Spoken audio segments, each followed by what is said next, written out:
Max Olson, ESPN, joins us, 365 Sports. Max, I want to get to your article about the transfer portal, but what are your thoughts and how do you think it would work if the group of 5 schools end up having their own championship playoff? Yeah, I mean, it's an interesting concept that I think, I don't get the sense that it has been talked about in a real serious nature in the past few years, just because I think that, certainly even with now that we're going to the 12-team playoff and there is some access for the G5, and obviously we have a history of really good G5 teams getting left out. I think it's always a question of well, who's going to pay for it? How can we financially benefit if we try to split that off? And does it just sort of make the G5 from a perception standpoint, national perception, is it just get viewed as a less important kind of league that people kind of tune out? So I think that there's financial implications, but I also think that it's just from a popularity standpoint and is that better for the sport if they have their own postseason? It's a tough one. I would watch it. I would be excited about it. But I think it's hard to say until we kind of go through this playoff for a year or two and kind of see. I do think that people need to and will embrace the G5 race for that spot this year, and we've never really had that before. And even in the past when Cincinnati gets in, it's okay, well, they got smoked by Alabama, so congrats. It's I do think the stakes are a little bit different this year in a little bit more exciting way. But I also understand big picture, the gap is growing. And so if it does feel like we just cannot compete at all with even the low-level Power 4 schools, then these are the things you got to talk about. Max, the reason I would do it partially is just because after these first 2 years, if you give them a slight crack in the door to shove you out, they're going to do it and get that other playoff spot for themselves. I mean, there's no love lost. There's nobody really defending the G5 except the G5. Yeah, and we're probably, I think SMU probably, as we sit here today, I mean, unless the ACC ends up in some sort of situation where it has to backfill, we're probably at the point where there's not as much opportunity for Group of 5 schools to move up into the Power 4. Now that SMU took that spot, the Big 12 obviously added a couple too. So yeah, I don't. It's from an ambition standpoint, it's a tricky thing. And if we have more conference realignment in the future, it's probably Power 4 schools moving to other Power 4 leagues, and that just increases the need for those leagues, if they get bigger, to have more playoff spots. So yeah, I think that also kind of factors into this problem a few years down the road. Max came out with a banger, his article at ESPN. He does an incredible job when it comes to the transfer portal. And yesterday you came out full throttle with all the information, the differences between 1 year and the year before. In your opinion, what was the biggest difference in the last year? I think so. Obviously, the number of transfers keeps going up, and so this for the past 12 months here, you had more than 2,700 FBS scholarship players go in the portal, which makes up about 25% of all college football players when you think about it, which is crazy. And we're just used to that now. A year ago it was 20%. This year it's 25%, and we're just kind of get the hang of it. But it goes to show you how different these teams are going to be from year to year now. I think the big leap that you notice this year is that the number of players who transferred to Power 4 schools jumped from 450 to over 850. That's a big leap. And what that tells you is there's just been way more attrition on Power 4 rosters this year. And, now we're in a place where anyone you lose, you can replace. So I think you're seeing way more roster turnover now, and not just at the year 1, year 2 situations, although that's where the numbers are the strongest. But there's a lot more players transferring to Power 4 schools. There's over 100 FCS guys transferring to Power 5 as well. And, what that means is if there are 1,000 guys that are transferring onto Power 4 rosters, it just means there's fewer high school opportunities, for these high school recruits to get on Power 4 rosters. I think we're going to keep kind of evolving in that direction. And that's tough. I mean, we'll see how the 105 change, affects that. But certainly, I think we are just getting used to, like, the one that kind of blew me away was in 2 years, the number of schools that have lost 20 or more transfers in an off season has tripled. So that's just normal now. There's like over 70, and then that was the case this off season. And again, this is just like becoming the norm. Max, did on the schools that had the strong retention, which is the fifth bullet point in your column, I've been trying to find a commonality between all of them, and there's not. Like, now, if you look at the ones who lost the most, coaching change, struggle, perhaps a coaching change in the offing, one of those things, or there was just a coaching change, those kind of things during that year. Sure. But they're the ones that have strong retention, there is no commonality to them at all. Well, I think, like Rice is going to be an outlier. Rice only lost 3 transfers this offseason, which is incredible. And it speaks to what they're doing over there. I think they, in talking to some people who work at these schools and kind of bringing up like, hey, there's only 7 schools in FBS this year that lost fewer than 10 transfers. What are they doing right? First of all, I think you do have a bunch of those programs are kind of just trying to do kind of the developmental, kind of blueprint here, whether it's, and a lot of them are in the Midwest. So it's like Oklahoma State and Nebraska and Iowa and Kansas, these programs that are not maybe necessarily trying to go super heavy on the portal. They'll do it a little bit, but they're not trying to. But the funny thing is, like, when you talk to these coaches who have not lost very many transfers, like historically, you expect them to say like, well, we've got a great culture of guys that want to leave, guys want to finish their degrees here, and there's a family, they don't want to leave the family, all that kind of stuff. And I think this offseason, when I kind of reach out to those folks and say, hey, why you guys have so few transfers?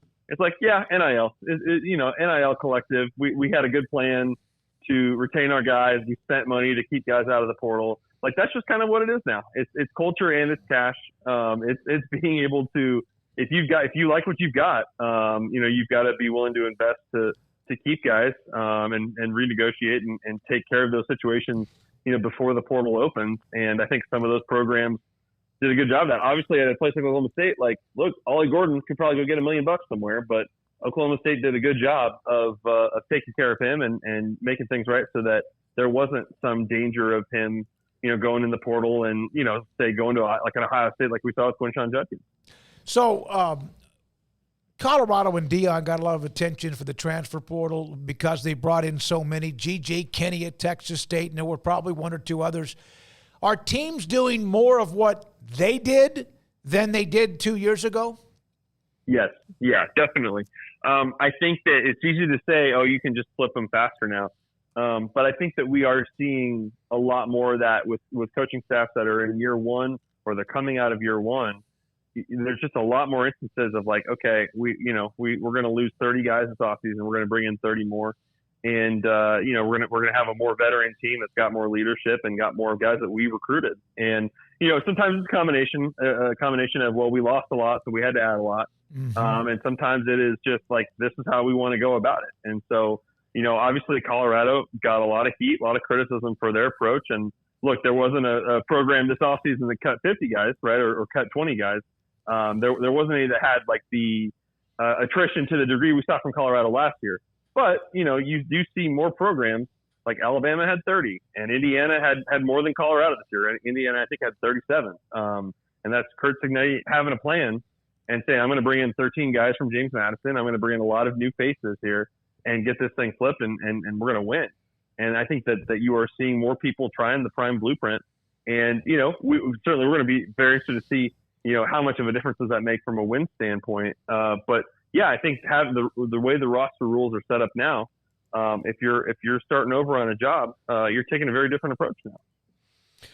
Max, for the 350 kids that are stuck in the portal, how do you think that 105 scholarships will affect them? And are they stuck in the portal because they're intent on being at a certain level, or is it just nobody really genuinely wants them anymore?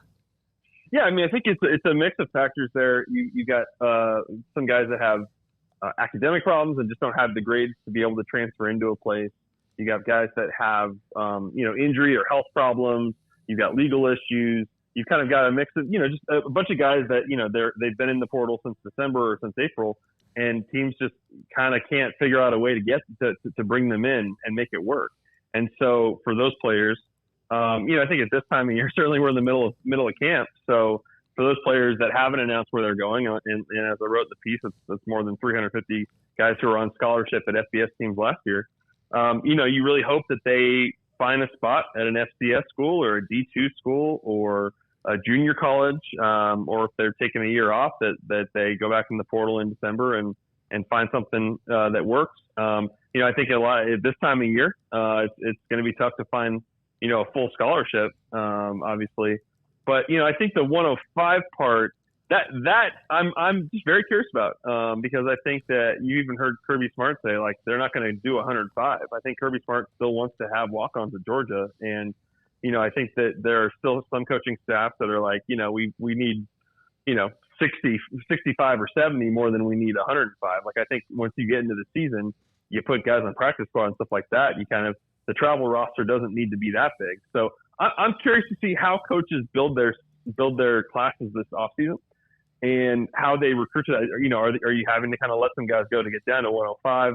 And are you going to just still continue to kind of have a small group of walk-ons that are your scout team guys that, are just good for your program, but they're not going to play a ton?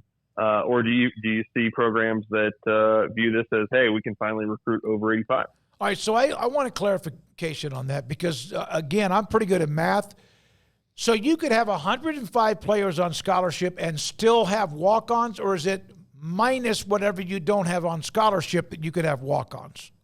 No, I think that it's just more capping the roster at 105. And so if you want to not put like it, now it's not an 85 limit. They've dropped that, but they've capped it at 105. So you got to decide, do you want to have 105 scholarship players, or do you want to have 85 scholarship players and your collective pays for some guys, which is what a lot of people do now.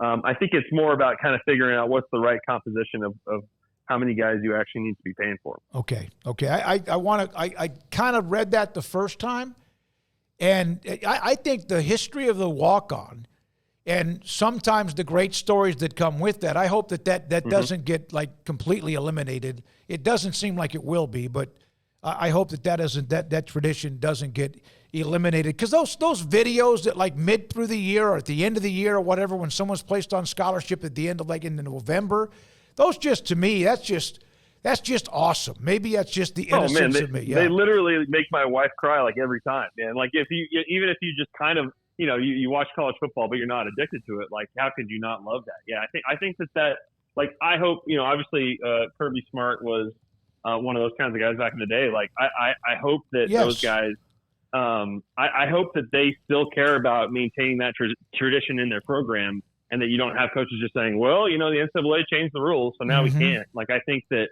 and ultimately, like, yeah, could Georgia go have 105 blue chip players? Sure, but guys want to play. So, I mean, it doesn't really, ultimately, like, you're just going to have a ton of guys leave. So, I mean, I think it doesn't really serve you to have too many scholarship players, because ultimately, if you're not getting playing time, you're going to transfer.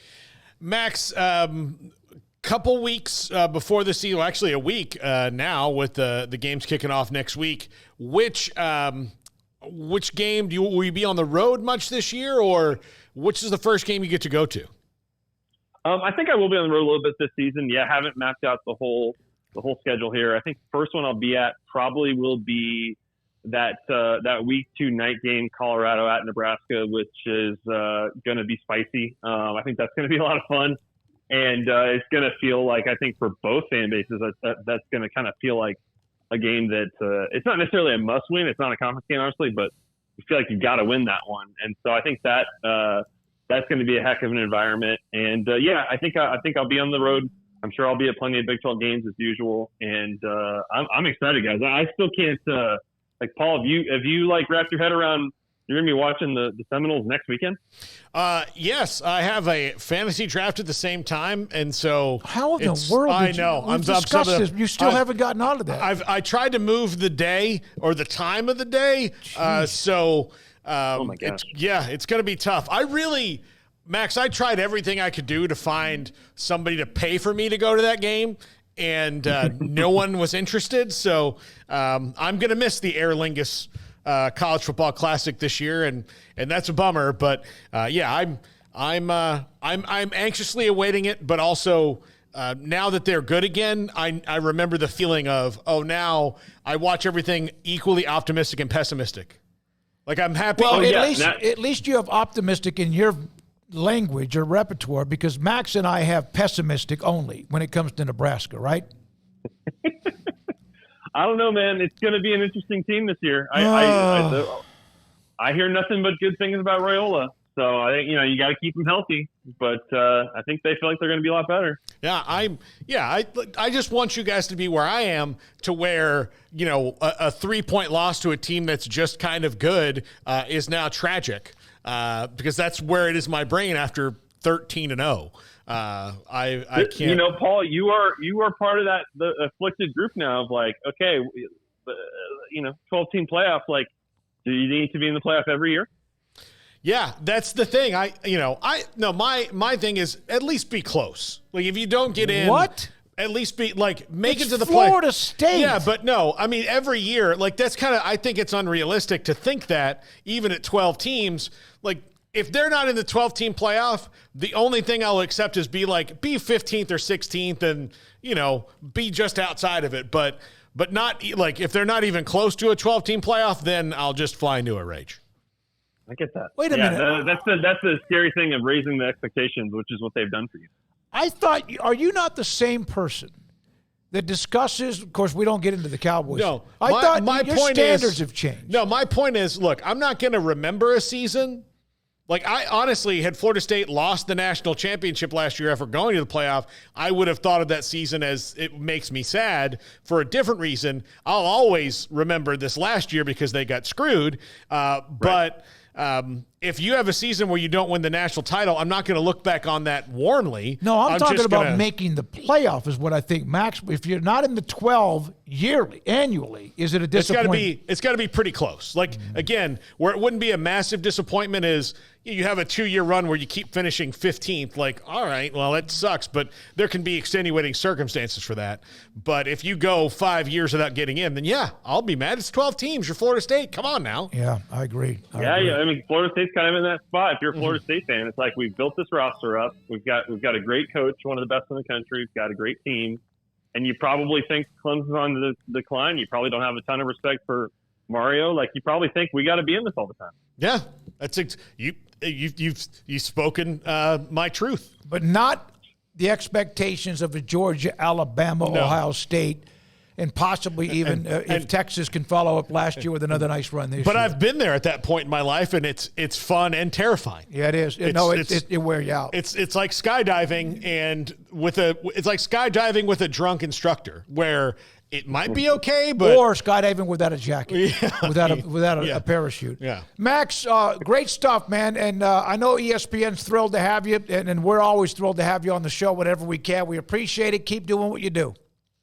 Thanks, guys. Thank you, Max Olson, ESPN, with us.